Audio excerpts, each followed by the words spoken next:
시청자 여러분 안녕하십니까? 12월 18일 수요일 JCN 모닝뉴스 시작합니다.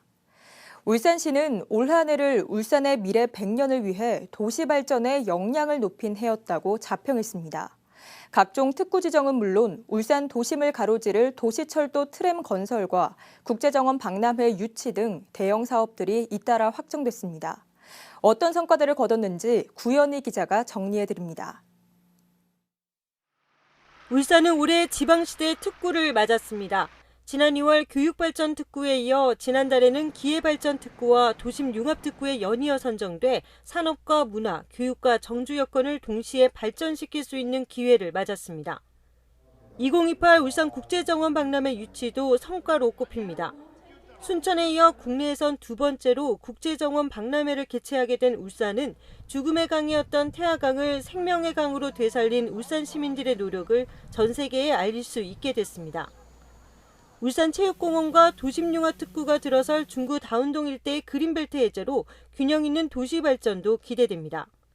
특히 어려운 경제 여건 속에서 23조 5천억 원이라는 대규모 기업 투자를 끌어낸 것과 역대 최대 규모인 3조 5천억 원의 국가 예산 확보로 주요 현안 산업의 추진 동력을 마련한 건 최대 성과입니다. 오는 2029년이면 세계 최초의 친환경 수소 트램인 도시철도 1호선이 울산 도심을 달리게 됩니다. 최근에 시내버스 노선 개편과 맞물려 울산의 대중교통 지도에도 큰 변화가 예상됩니다. 7세에서 12세까지의 어린이들은 시내버스를 무료로 이용할 수 있게 됐고 광역시 최초로 365일 24시간 종일 돌봄을 제공하는 시립 아이돌봄센터도 개소했습니다. 야간 등 취약 시간대 소아경증 환자를 진료할 수 있는 달빛 어린이병원 2곳도 운영에 들어갔습니다.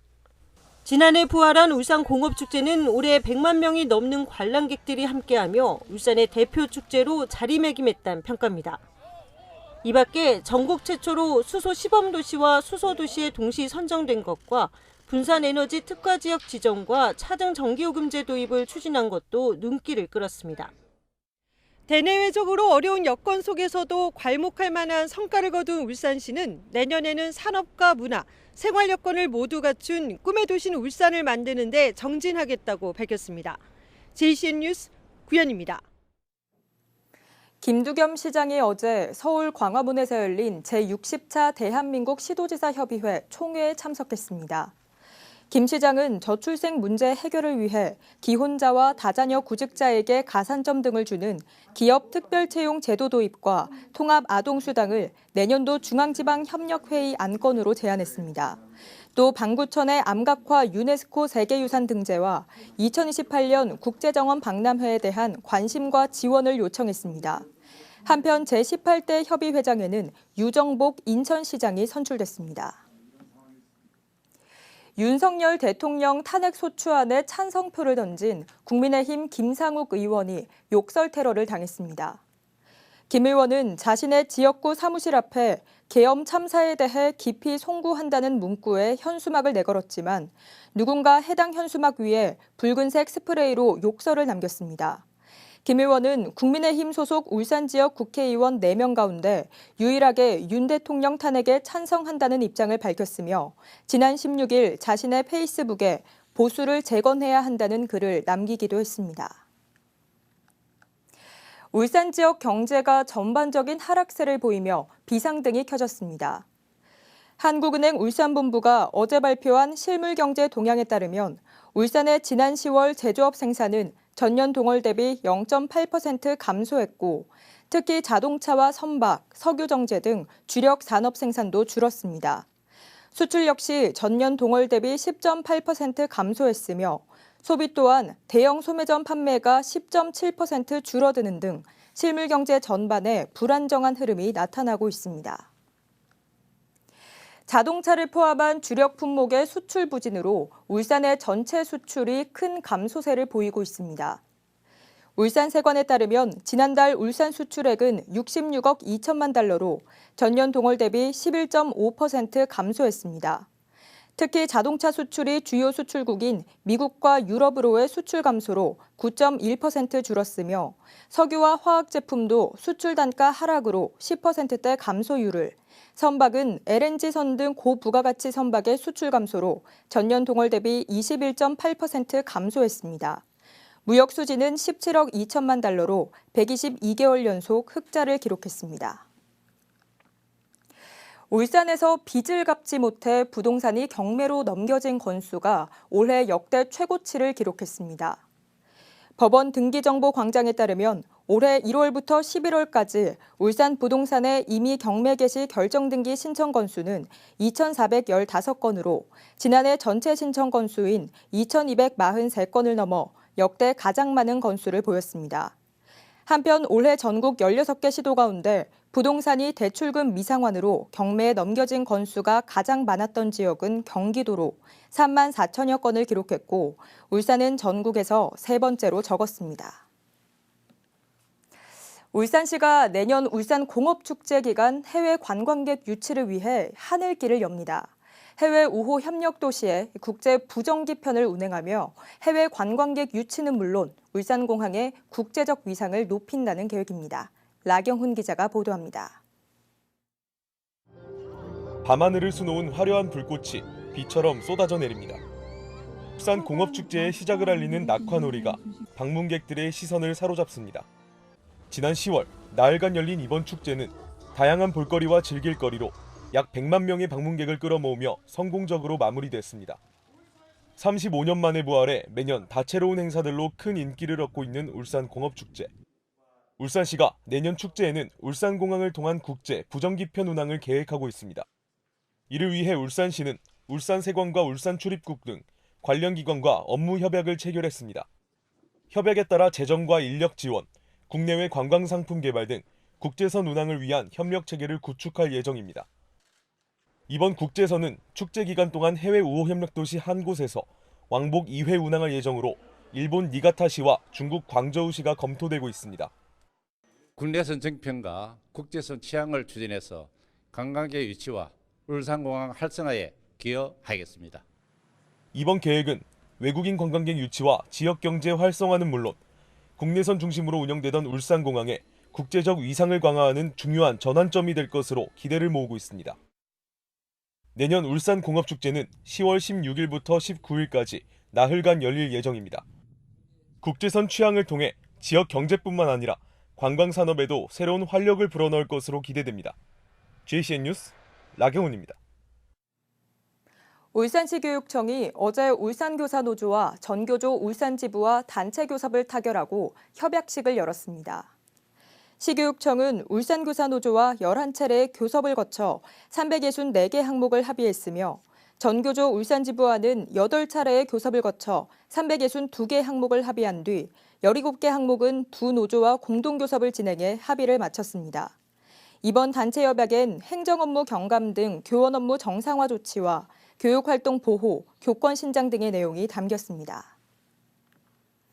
울산학교 비정규직 연대회의는 어제 기자회견을 열고 지난 7월부터 전국 시도교육청 단위로 진행 중인 집단 임금교섭에 대해 교육감이 교섭 타결을 위한 책임을 다해줄 것을 촉구했습니다.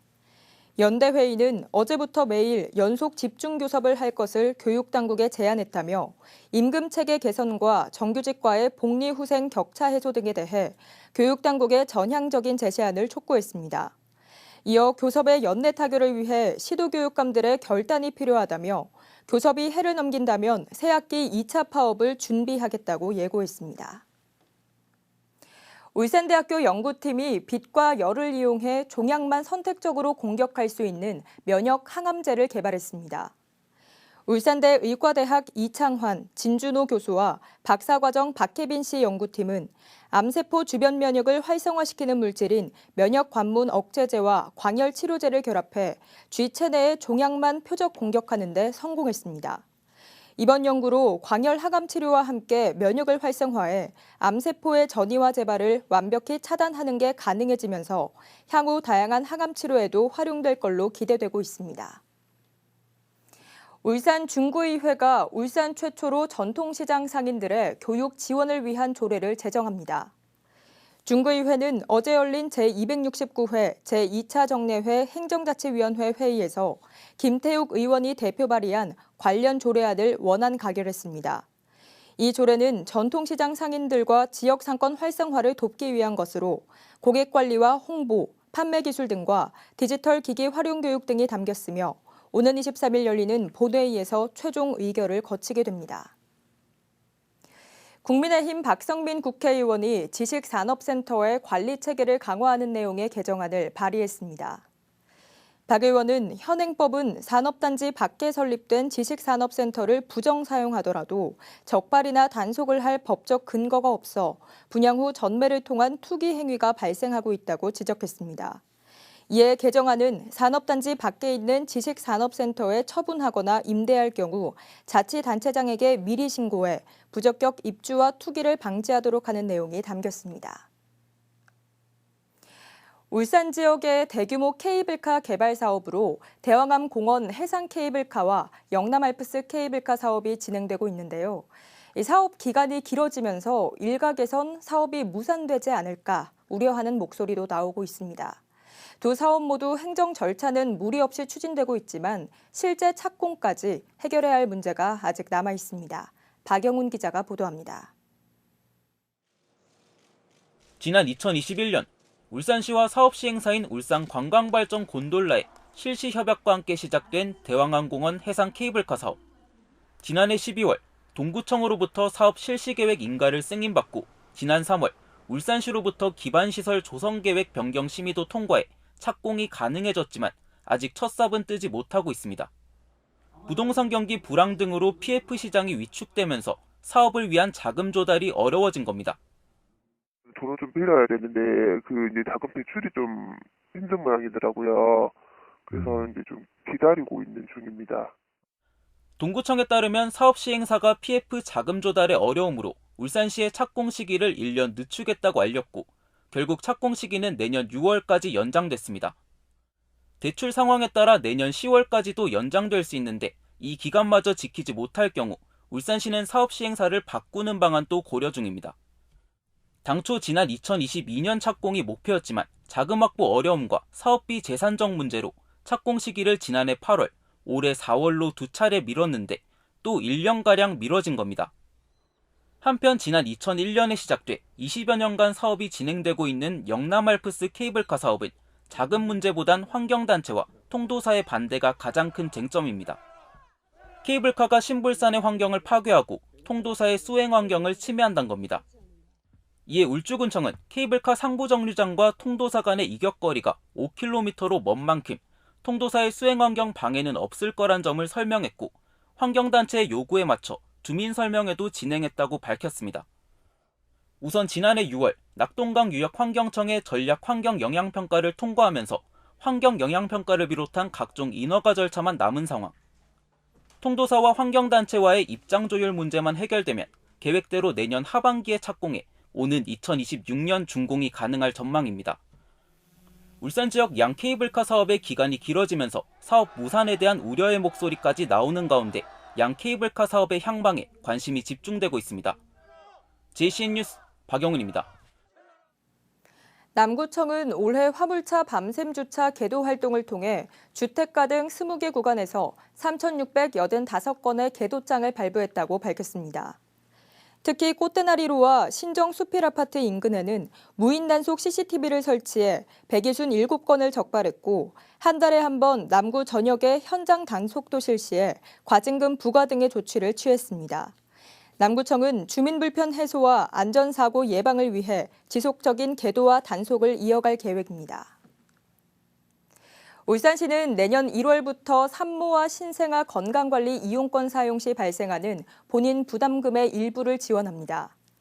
시가 추진하는 산모 신생아 재가돌봄 서비스 지원 사업은 본인 부담금의 일부를 환급해주는 방식으로 본인 부담금에서 10%를 제외한 금액 중 첫째 아는 최대 20만 원, 둘째 아는 최대 30만 원, 셋째 아 이상은 최대 40만 원까지 지원받을 수 있습니다.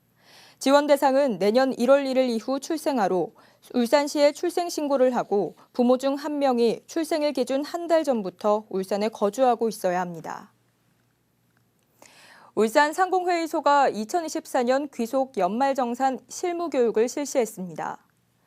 지역기업 실무자 300여 명이 참석한 가운데 지난 16일부터 이틀간 실시된 이번 교육은 최재윤 세무그룹 의정 대표 세무사가 강사로 나서 연말정산 개정세법과 각종 소득공제 등의 내용으로 강의를 진행했습니다. 울산 상공회의소는 세무, 회계 전문 강사진과 함께 부가세, 법인결산, 원천징수, 재무분석 교육 등을 지속적으로 개최하는 등 지역기업의 안정적 성장을 지원하고 있습니다. 늘봄학교 운영을 위한 임기제 교육연구사인 늘봄지원실장 1차 모집 공고 결과 울산은 경쟁률이 0.5대 1에 그치며 모집 정원에 미달된 걸로 나타났습니다. 국회 교육위원회 소속 조국혁신당 강경숙 의원이 전국 17개 시도교육청으로부터 제출받은 자료에 따르면 울산은 전체 모집 인원 37명에 19명이 지원하며 전국에서 6번째로 낮은 0.5대 1의 경쟁률을 보였습니다. 전국 17개 시도의 늘봄지원실장 평균 지원 경쟁률은 0.82대 1로 12개 시도가 모집 정원에 미달된 걸로 나타났습니다. 동구청이 어제 남목 도시재생사업 거점 시설인 나눔센터 개소식을 열었습니다. 지하 1층, 지상 4층 규모로 지어진 나눔센터는 총 사업비 34억 원을 투입해 열린 회의실과 사무실, 카페와 공유 주방 등이 조성됐습니다. JCN 모닝뉴스를 마칩니다. 함께해 주신 여러분 고맙습니다.